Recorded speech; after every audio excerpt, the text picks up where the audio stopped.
বন্ধু আমরা তো নায়ক হয়ে গেছি। কাল থেকে আমরা ফিল্মে কাজ করবো, পুরা দুনিয়া চিনবো, সারা বিশ্ব আমাদেরকে চিনবো। লে বন্ধু। আল্লাহ গো, এটা আমার কি সর্বনাশ করলো গো, এই জায়রে পোলা আমার কি সর্বনাশ করলো গো। ভাইয়া আমার না খুব শখ ছিল নায়ক হওয়ার, কিন্তু আমি তো নায়ক হইতে পারি নাই ভাইয়া। আপনার সাথে যদি দুইটা সেলফি নিতে পারতাম তাহলে আমার জীবনটা ধন্য হয়ে যেত ভাইয়া। দিবেন দুইটা সেলফি তুলতে? বন্ধু ইনকাম টিনকাম তো সব বন্ধ হয়ে গেছে। আগে যা চুরি টুরি করতাম এখন তাও করতে পারি না, কিছুই করতে পারতাছি না, খুব টেনশনে আছি। তার মধ্যে আমার মাথায় একটা বুদ্ধি আসছে, বুঝছো? কি বুদ্ধি পাই গেলি বন্ধু? চিন্তা ভাবনা করতেছি, ইনকাম না করতে পারলে তো চলতে পারবো না।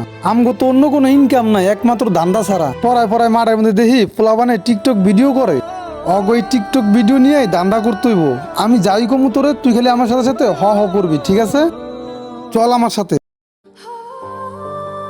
বন্ধু তুই আমার না একটা টিকটক ভিডিও উড়াই দে তো।